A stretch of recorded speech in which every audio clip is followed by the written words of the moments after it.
Hello, welcome back to the Fifth Star. I'm Jamie. And now I'm Albert. And today we are reviewing Squid Game Season 3. The end. Sad.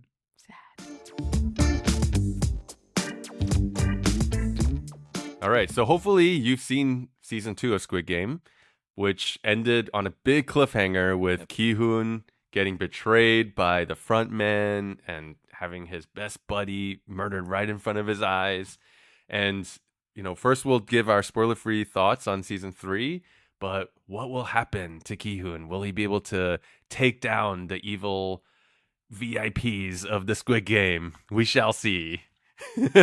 So, yeah, what did you think of Squid Game Season 3? Do you think, we have to remember, Season 1 was such a phenomenon. Yes. And then after, cultural phenomenon. So much demand, Season 2 gets brought back. Yeah.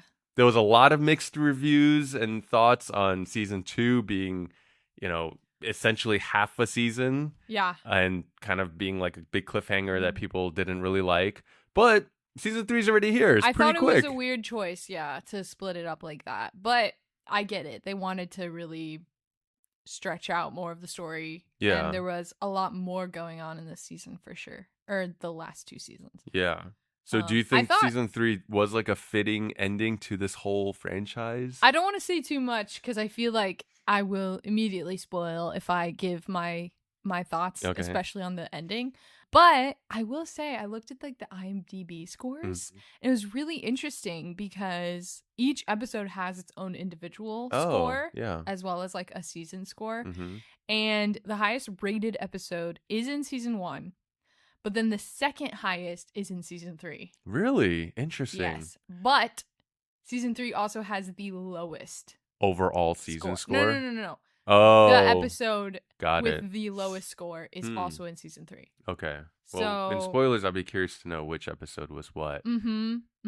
I kind of agreed with it. I agreed with that take on IMDb. But yeah, it's interesting.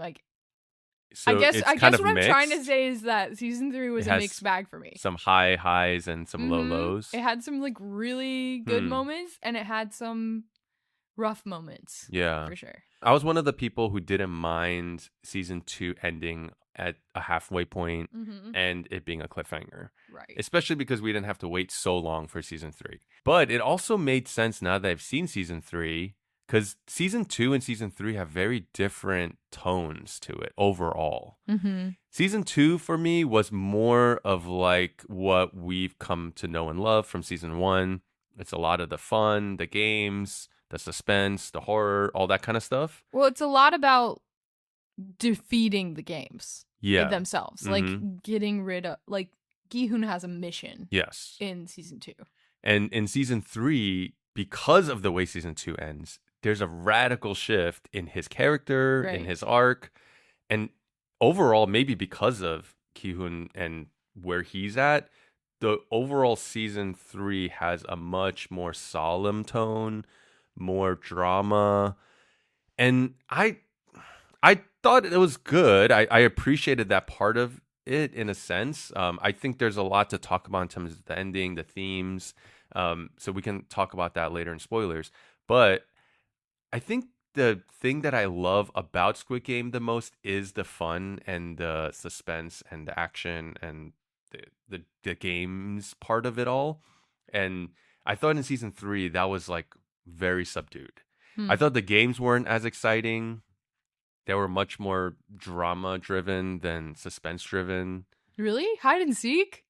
Hide and seek was really scary. Yeah, hide and seek was... I guess that was fairly suspenseful. That one had a good mix, but I thought the fourth and fifth, the last two games, were it was more about the drama of what's happening with the characters and really not about that's true the kind of game itself. And also, I think that the lack of Thanos in this season was really felt. Thanos was kind of like the highlight of Season 2 for me. He was such a fun character. Season 1 had all these characters that you had been built up, had affinity for, and because everyone essentially dies, you in season 2 there was the big challenge of like needing to cast a new set of characters, and I thought they did such a good job of bringing the kind of X factor, wild factor of Thanos. Yeah. And because he gets killed in season 2, in season 3 there's no one really to replace him. I mean, you have his like kind of druggy buddy guy. Druggy buddy. Yeah. But I don't know, he really wasn't the same as Thanos. So I thought that it just left season 3 for me just not as fun, not as exciting.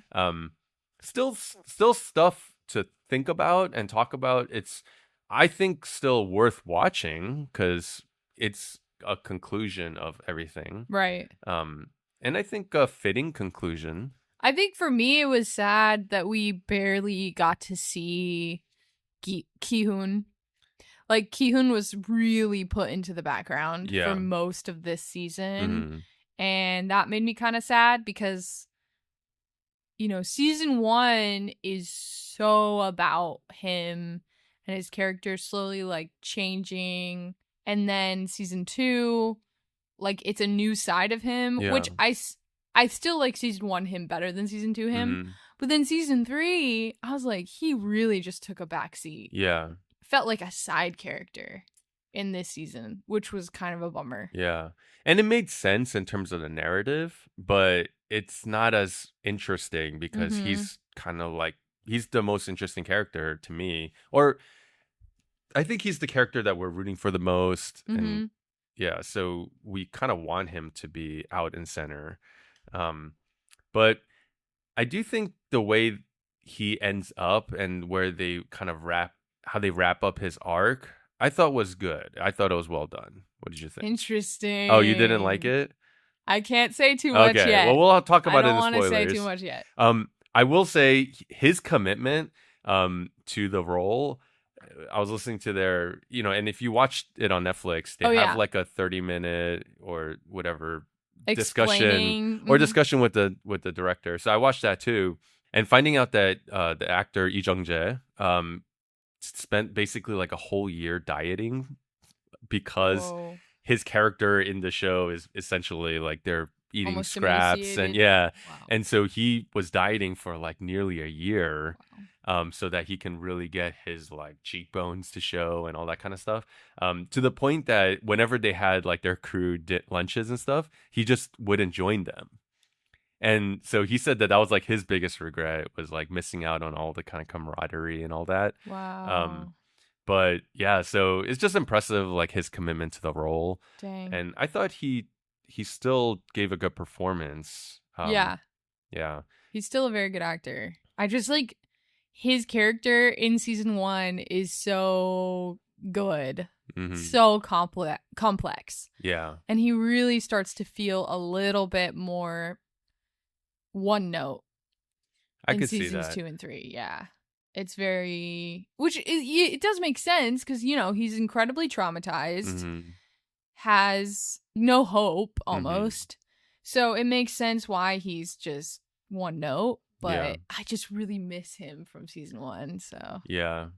And in season 2, like even from season 2, he is so driven and focused that those parts work really well, and doesn't really have that for much of the season in this season 3. Yeah. I mean, it does eventually click in, I think, but it's still not as strong. Yeah. I do think what season 3 lacked in the fun and excitement categories, it did kind of make up for in the sad kind of stuff, because there were some episodes where, and maybe these are the episodes that got really high rankings, that I was surprised at how emotional it got and I how was sad. sobbing. Oh, you were sobbing. I was ugly crying. Oh, no. Like ugly crying. Like it was, I didn't want my husband to look at me. Oh man. That's how ugly crying yeah. And he cried too. Oh wow. Yeah, we both cried.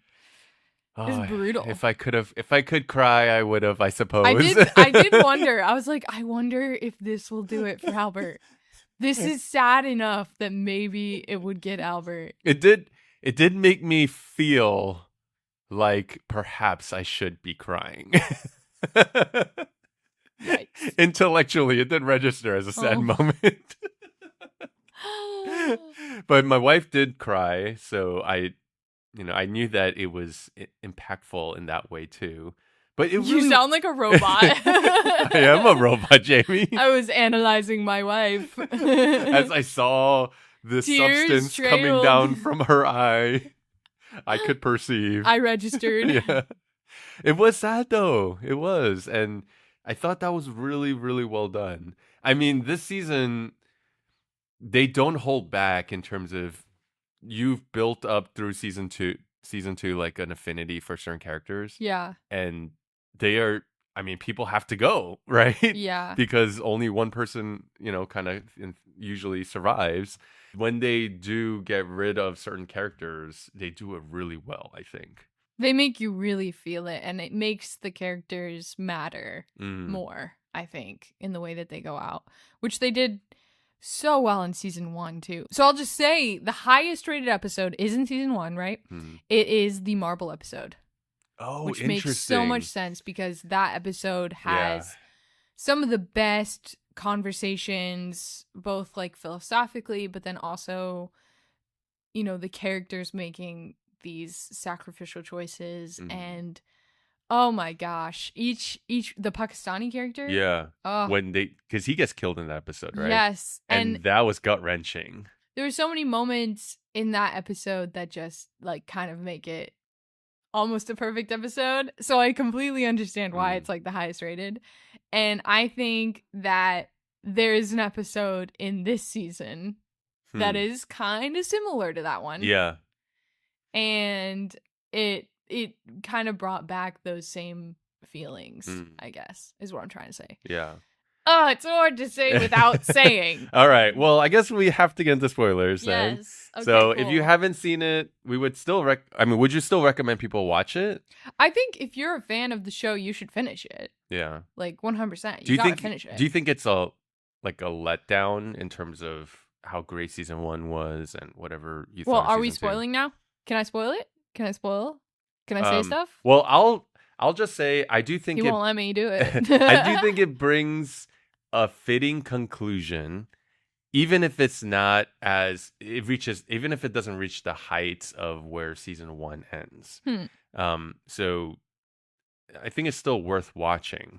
But I do think people need to hedge their expectations. So, okay, spoilers? Spoilers. Okay.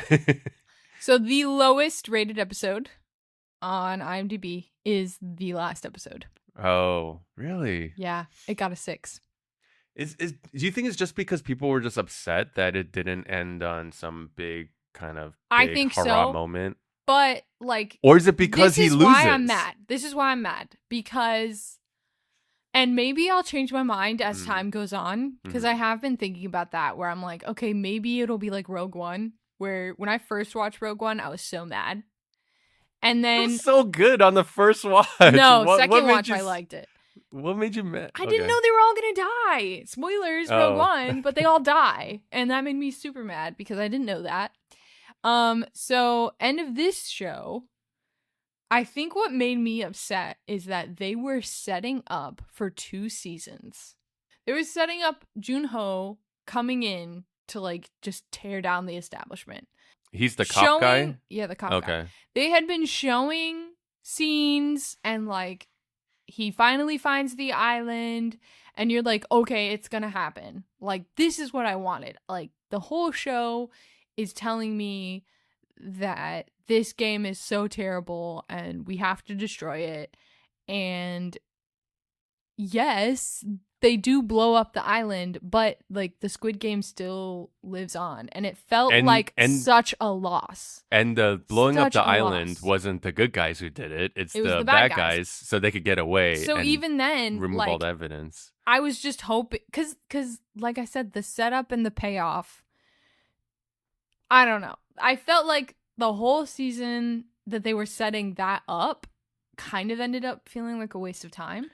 Now, because in the end, and I guess it's just a tragic ending, but in the end it felt like such a loss that I was like, okay, I get that philosophically he's probably a little bit of a nihilist, but the director, but I don't think so. You don't think so? No, but go ahead. I mean, you're right. Like, his point about, like, Gi-Hun still being a good person. You're right. It's not complete, total depravity. But I think I just was so upset that the cops couldn't shut it down. Yeah.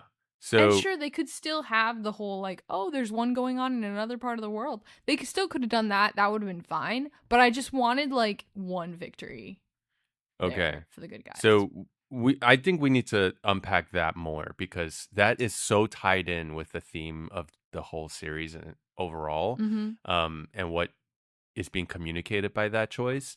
But that didn't bother me as much. I actually thought that it made sense for the bad guys to get away, and that, like, to expect that they're going to actually bring justice to the super rich would just undercut, like, the whole thematic thing of this being all about capitalism, right? Like, capitalism is just perpetual, and for good or bad, like, you can't ever tear the system down. It's always going to be around. I get that. Yeah, and I think that is what he's communicating. It just made Gi-Hun's whole legacy feel like a waste, though. That was what really sucked. Now, that part of it, okay, but getting back to the cop, because Gi-Hun is an interesting part of that whole conclusion.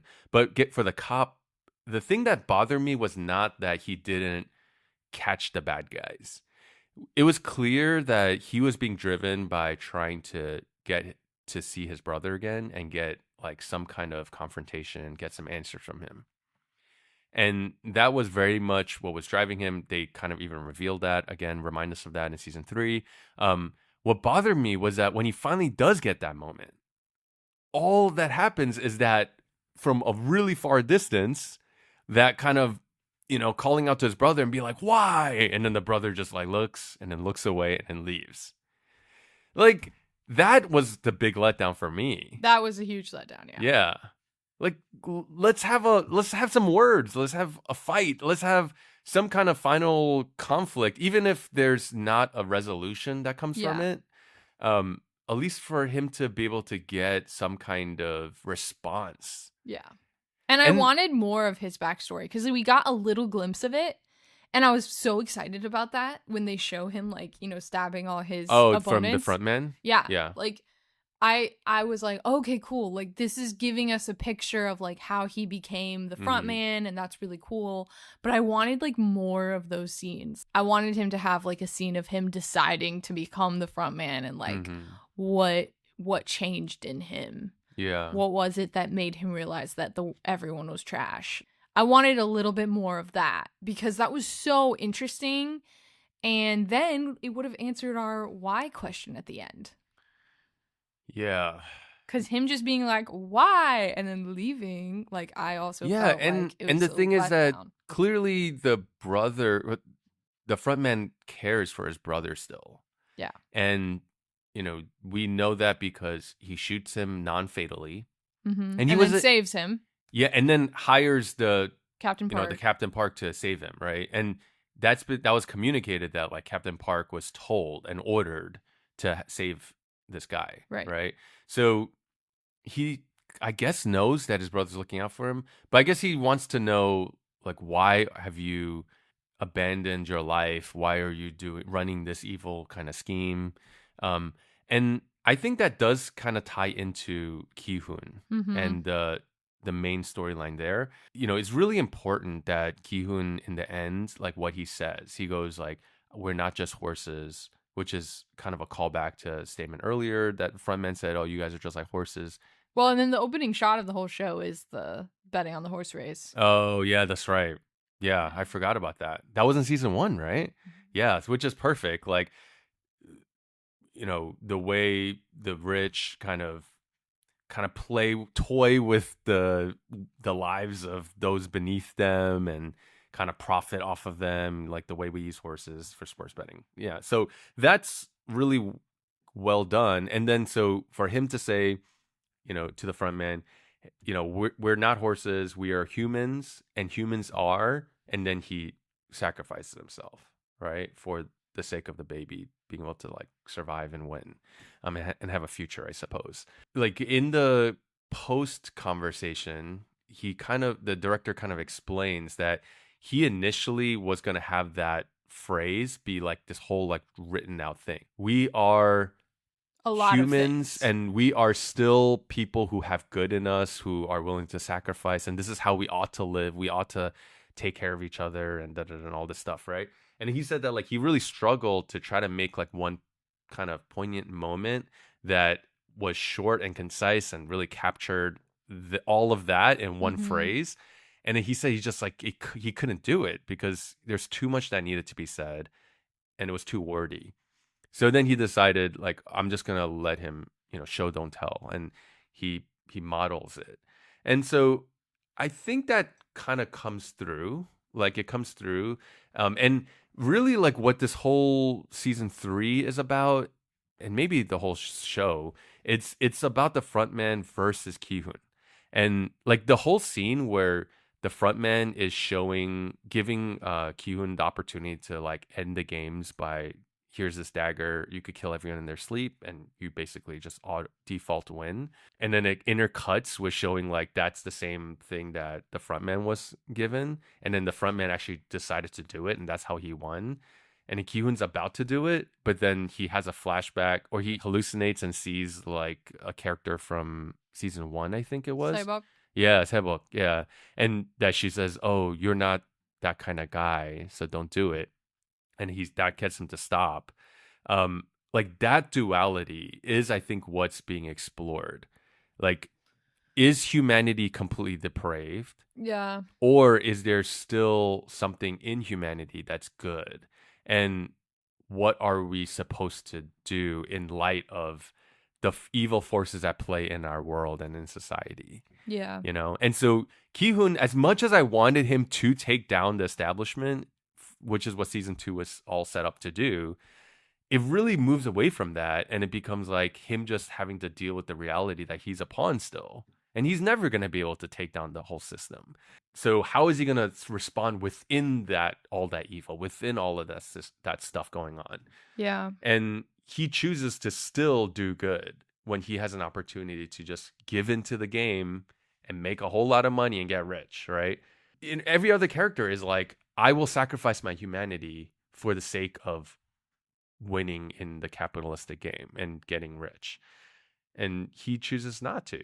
And the frontman, he made the same choice not to, to give up his humanity too. And I think it's really humans are our choices. Yeah, but I think the director's also saying, like, there is a humanity in us that is more important, is greater, is more pure than just being selfish, and just, like, we are still capable of this. And I think it's a call for us to do that. And so he actually says, and so some of this, like, I think I was feeling it, but listening to the conversation kind of helped like crystallize these themes. So I would recommend that conversation for you guys too, if you guys have seen it. So something that he says in the interview is that moment of Saebok being there to remind him, like, hey, you are not that kind of person, he says was probably the most important scene in the whole season, if not like the whole series.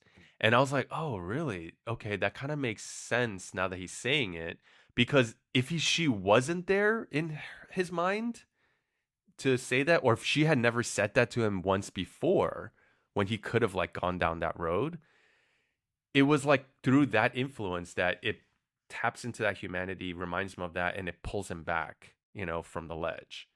And what the director says is that, like, that's how we all could be, like, without certain influences in our lives of certain people at the right times being able to like remind us of our humanity, like, we might just become people who just sell ourselves away for the next dollar, And so I think like that's kind of like really powerful. That I do think, though, and this is something that bothered me in other ways, is that I think that theme definitely does come across. However, this season suffered with making a lot of side characters feel really one-dimensional. I think season 1 did that better. Like, each bad guy in season 1 still felt really complicated.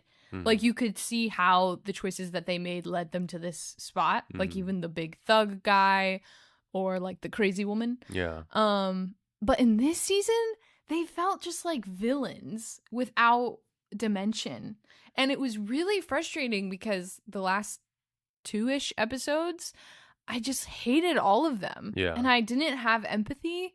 And I think that was what I was really lacking, was like the old guy who owed 10 billion. Yeah. I Player 100. hated him. Yeah. There was literally no redeeming quality about him whatsoever. And then same thing with, I really thought that, was it Myungi? Player 333? Oh, Myungi, yeah.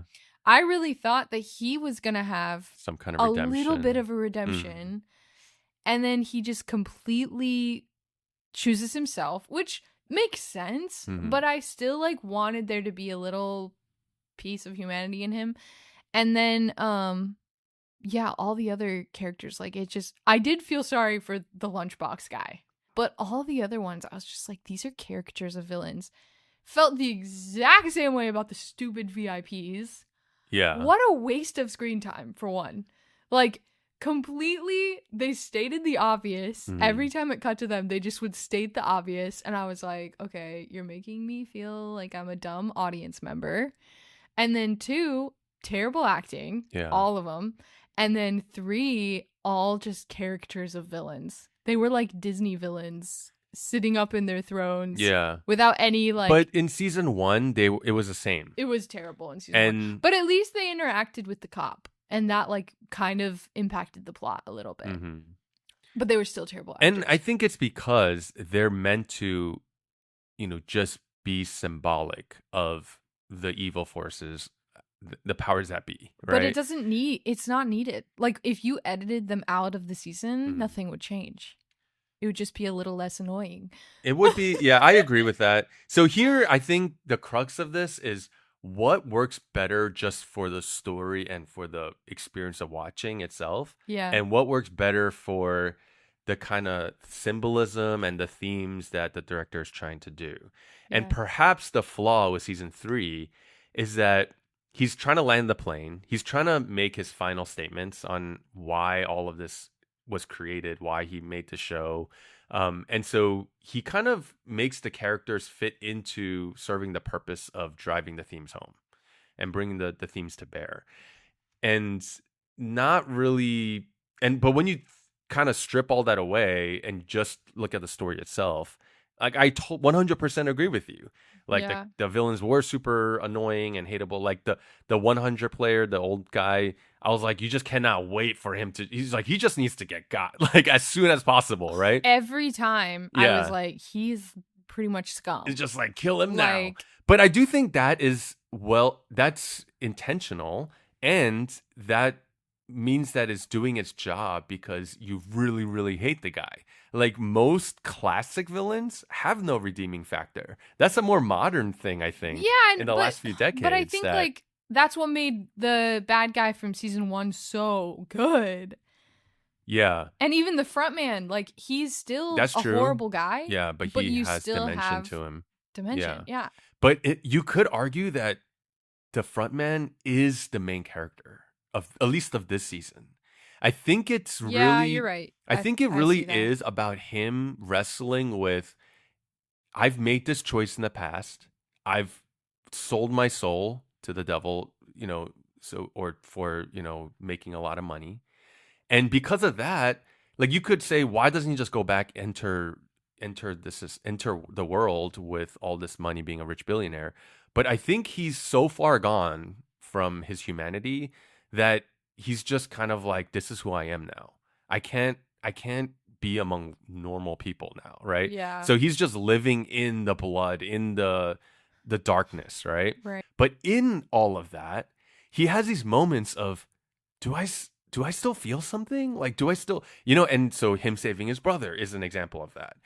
When he's undercover with Gi-Hun, I think there are these little moments in season 2 of, like, pure humanity that still leak out, where he starts to really care. Why do you think he went undercover? I think he was doing it because it was gonna make for a better show for the VIPs. Like he was gonna toy with maybe, yeah, Gi-Hun more. Mm-hmm. And I think it was initially. But he was risking his life. He was, but I think that was the initial purpose.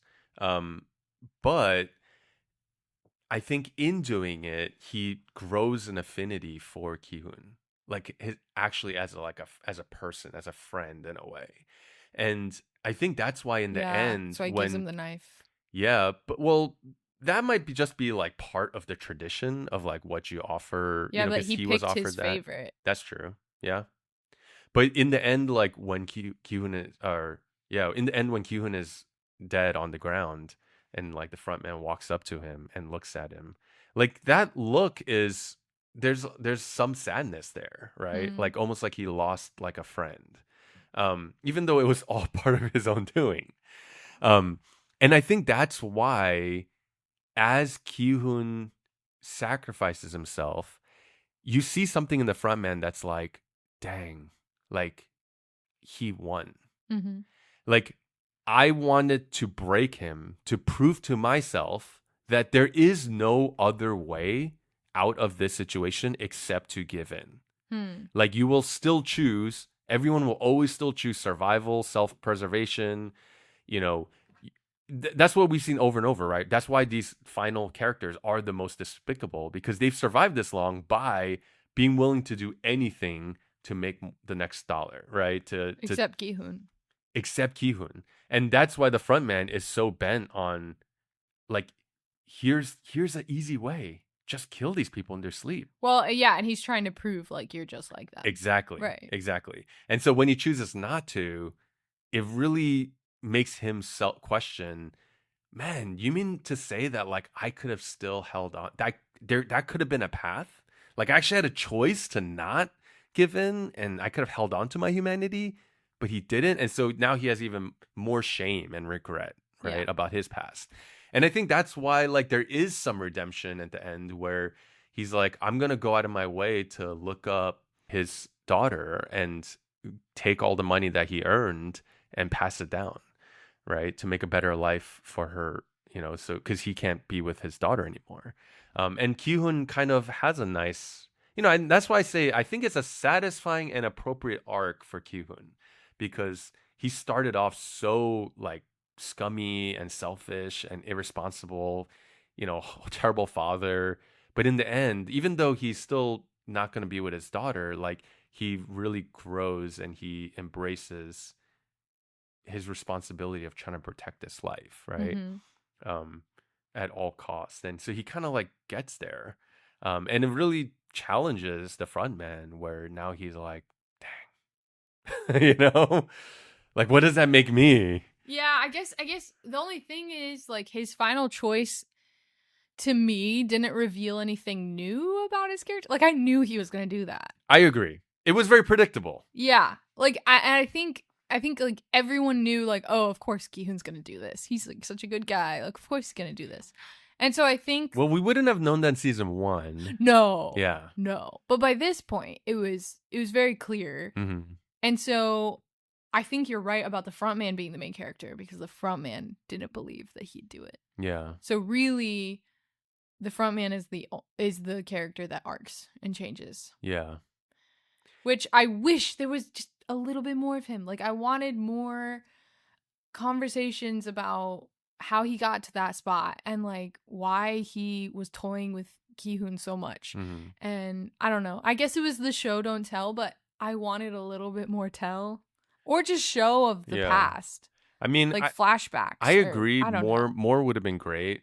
But the one episode of being able to see how he became the winner, I think that was really good. It was really important to be able to show like, okay, he made that choice. That was one of my favorite like parts of the season. Yeah, was getting to see that, because that's all we got of him. But well, and I remember it was important. I said in our season 2 review, I was like, why didn't they open with him winning the games? Because that would have been such a cool opening. Yeah. And I don't know. Now I'm glad that they at least showed it though. Yeah. I'm glad that we got to see that. Now I will say season 2, when we did our episode, we had some theories.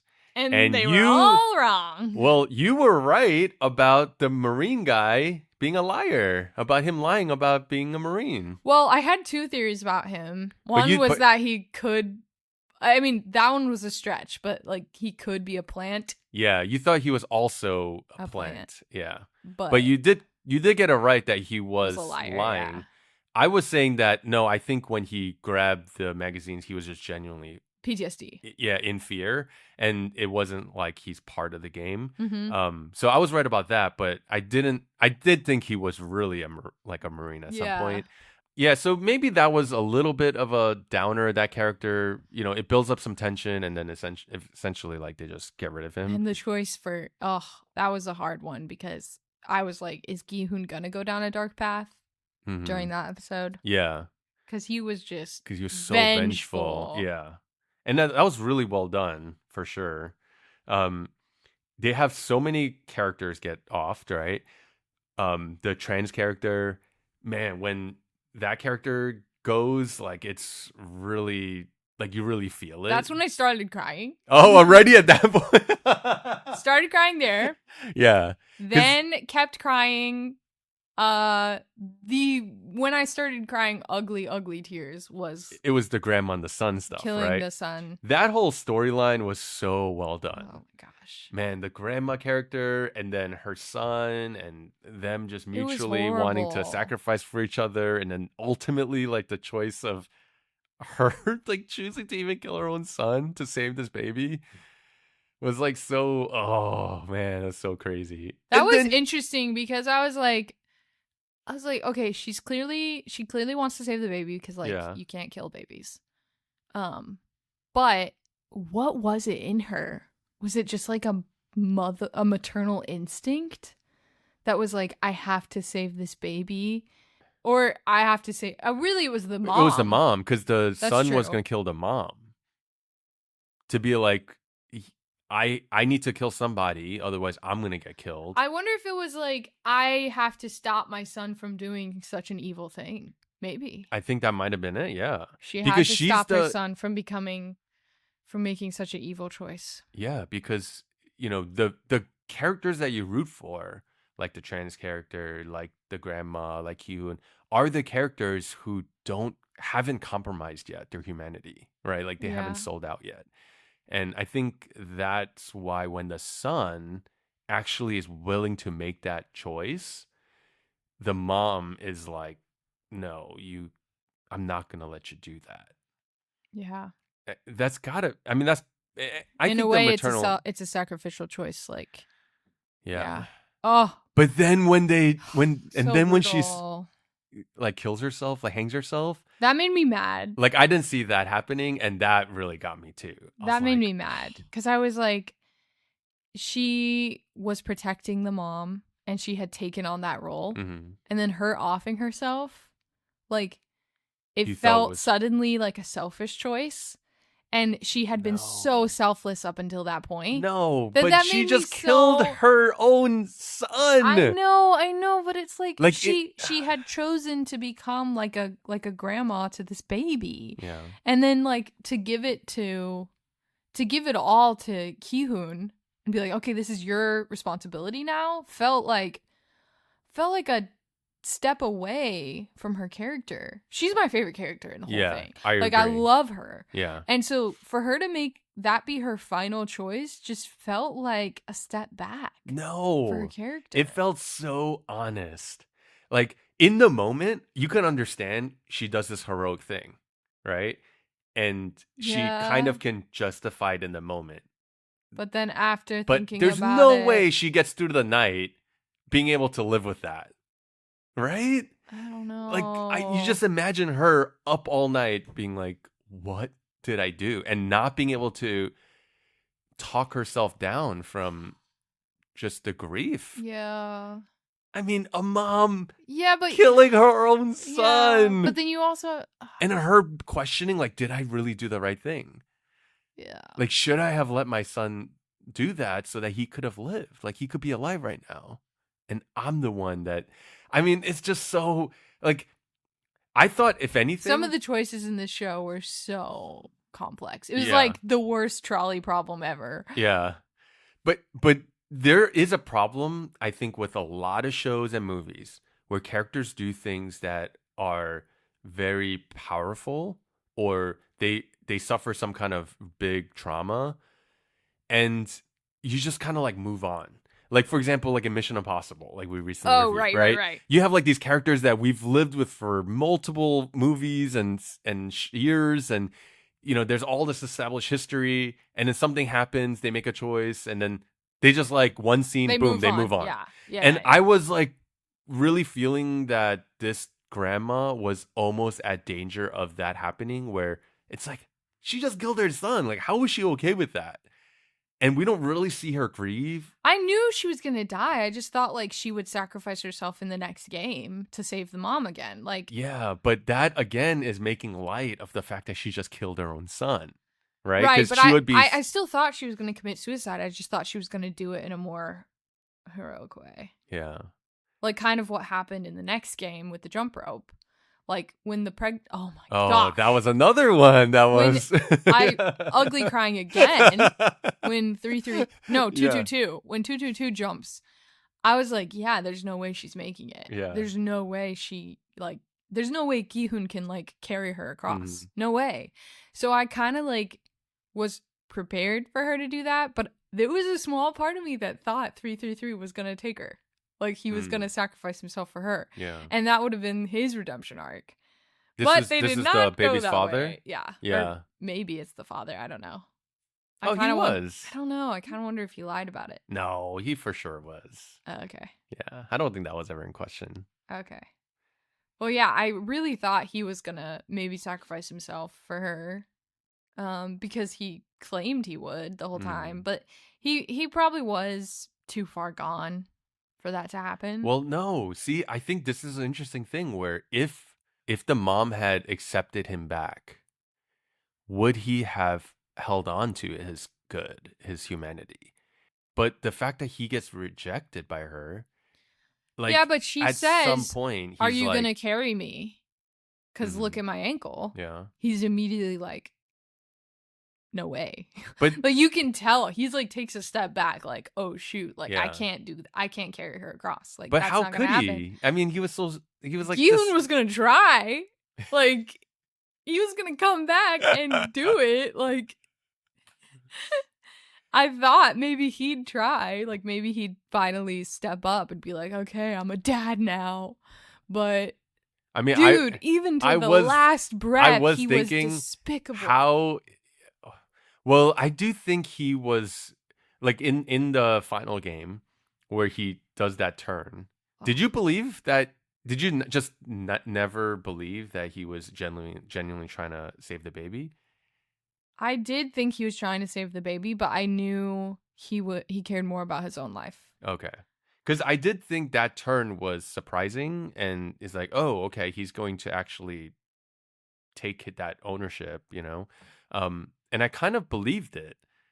But then when he gets his back against the corner again, where it's like between him and the baby, that's when he reverts back and goes, okay, well, I'm going to save myself.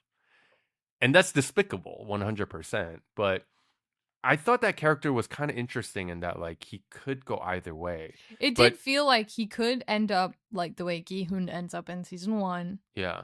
Or I guess he ends up like the front man. Yeah.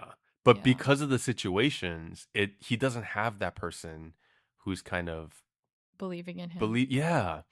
And I think that rejection ultimately dooms him to... It's a good point. Yeah. Like, well, what else do I have to live for except myself? Now, that's still not an excuse, but it makes sense, I guess. In the same vein of, sacrificing yourself for others, I thought the North Korean guard's story was really interesting because she finally realized, I have more to live for if I help this dad get back to his sick daughter. And yeah, she had pity, but I think more than that, she realized like, oh, I could do something good with my life instead of just continuously being a horrible person. And I felt like that was kind of a cool redemption because like her daughter, you know, supposedly died. Mm-hmm. And so this was her way of being like, I could save this girl though. I couldn't save my daughter, but I could save this girl. Was it that that guard had actually like abandoned her daughter? Yeah, something. It was something like, I can't remember. Like she made a choice. That's why they tapped Right, her to be a right. guard, because they were like, oh, she doesn't care if Yeah. she's willing to sacrifice her own daughter in some way. Yeah, so that was, I think, I agree. I think that was a good redemption arc, except the thing that bothered me was that storyline and Gi-Hun's storyline were intercutting the whole time, and they had nothing to do with each other. Like the guard. Well, she saw Gi-Hun's like willingness to sacrifice himself, and that gave her, I think it restored her hope in humanity. Like at the very end. I think so. Yeah, but and then until the dad of the leukemia girl, until that dad gets on the boat and then runs into the cops and then says, oh, this is where the island is. Like really, it's its own thing and has no overlap to anything that's going on. Whereas in season 2, I thought the guard was going to team up with Gi-Hun to help like take down the bad guys. But she just does her own thing, and she's just trying to save this one guy. So that was kind of bugging me. Like I definitely thought that she was gonna stop Gi-Hun from jumping. I thought she was gonna like start shooting other guards and stuff and being like don't jump or whatever. Don't kill yourself. Like I thought she might do that. You're right. It is kind of a letdown that she just sort of like disappears with the rest of the guards and then returns to life and then supposedly her daughter might still be alive, so she goes to like find her daughter at the end. Yeah, you're right. It doesn't tie in super well. It's like her own thing. Like she's like almost a different main character in this series. Yeah, but I think it does the same thing of people can change and people are their choices and that's that true. Kind of thing. I guess, yeah. I mean, I do think it had a good moment at the end where we see that the girl is okay now and she gets to see her, and part of me is like, oh, I hope she ends up with the dad, but because she says, oh, I'll be. They end up falling in love. Yeah, I'll be back. Okay, what did you think of the baby? The baby was CG, right? Yeah, that was a CGI baby. Yeah. It was so bad. It would look like a deep fake. But what else are you going to do? You can't put an actual baby in a show like that. I would rather have quick cuts to a real baby and then everything else you shoot around, not showing the baby. Yeah, the CGI baby was a lot. It was terrible. And so every time they were like, oh, save the CGI baby. I was like, it's a CG baby. You didn't have empathy. No. That's so interesting. I mean, it was so fake, and they were trying to make it act like it was so real. Yeah. And showing close-ups and them interacting with it. And like it would move and look like it's real, but then the movements would have that blurred kind of look like it was a deep fake. And then it's wrapped in this kind of cloth, and the cloth is totally disconnected from the baby and his movements. It was bad. But I thought it was interesting. Part of me wondered, like, is this propaganda? Since, like, South Korea's they're in trouble because none of them are having babies. We don't have real babies anymore. Yeah, nobody's having babies. And so there was, like, a part of me that was thinking, oh, this is South Korean civilization that they're trying to save. Have more babies. That's why we need to save the baby. That's why we need to save the baby. Yeah. This is the future. It's children of men. The future of generation. Yeah. I don't know. I thought of that. I mean, honestly, that might be part of what's being communicated too. Yeah. But it's also easy, like why does the grandma make this choice? Because there's a baby, right? It definitely ramps up the stakes too. Because it's like, if you're going to ramp up from season 1, you throw baby in there. Yeah. Now it's way darker. Mm-hmm. Now, they're all arguing about how to kill a baby. Yeah. It's like, this just got so much more twisted. Yeah. It really does show you how far the characters are willing to go to make a buck. they're all like, "Oh, let's just kill the baby." And I was shocked, honestly, when that conversation happened, like immediately. Mm-hmm. And they were like, "What? That the baby's a player? Now we gotta kill it." I was like, hold on to your humanity a little longer than that. Like, at least have a little bit of an internal conflict. Yeah. Are you gonna be the one to kill the baby? But I think, dude, it was, they did a good job of making it believable that these characters have already gotten to this point.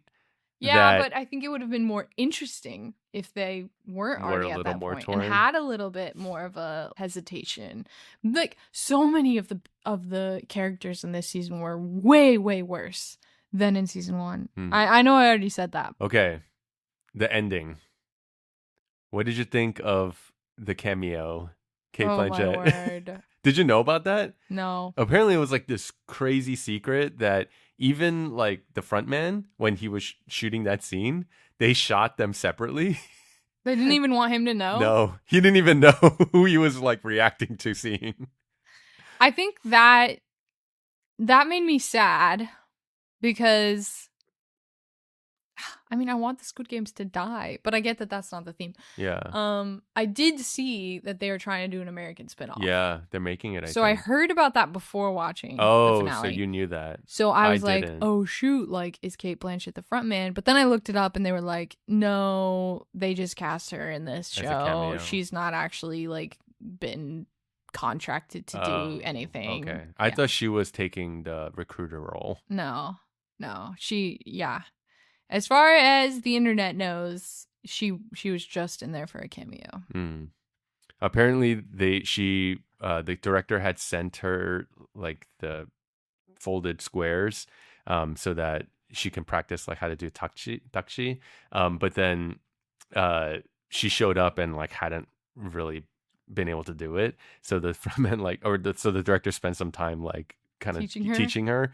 And then they just kept filming her trying to do it for the shot of when it like pans up, you know, with her like slap before she slaps the guy. So when she gets it and it pans up, it's like a genuine reaction of victory. And of That's like, funny. I got you. I do think they should have been playing an American game though.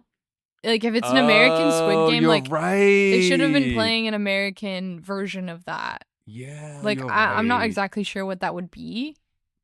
Because the characters, the people who are being recruited are Americans. Yeah. It's a game that they should know how to play. Yeah. It should it's not fair to have an American play. Have to learn how to play Kongi. Yeah. Yeah. So I was trying to think of what an American game could be, but I think if they're gonna do, because right now it's all rumored. You could do Jacks instead of the Kongi. And then you can do like double I was thinking like hopscotch hopscotch like what are kid games that Americans play? Yeah. And I mean, a lot of that's what they're going to do if they're making an American spinoff, which apparently that's still not confirmed. But they're going to have to do American games. I thought they were already definitely doing it. No, as far as I can see, it's all still kind of rumored. Okay. That like David Fincher's going to take it. Oh, yeah. That's what I think it's still a rumor. I think that I don't love the idea of an American. We don't need it. We're good. We get the idea. Yeah. 3 seasons of it was enough. We don't need any more. I think if there is a American season or American version, I think it would lean more on just the games and the suspense part of it and less on the character dramas. Mm-hmm. Which could be maybe more entertaining. But yeah. I wouldn't watch it then. Now, I do think the fact that David Fincher is involved, if that is true, I think makes it a little more interesting. Because I think Fincher could do something cool with it. I thought of one, Duck, Duck, Goose. Oh, yeah. That would be terrifying. That would be a good one to play. Like you have to kill the person you're trying to tag. That would be scary. Yeah, so that's our review of season 3. Let us know if you agree or disagree, or if you have any fresh takes. You can follow us on YouTube, Spotify, Letterboxd, or Apple Podcasts. And join us next week. We are going to be reviewing Superman. Yeah. Dun, dun, dun. Is that how it goes? But yeah, so if you get a chance, watch that and join us next week as we continue our quest for the 5th star.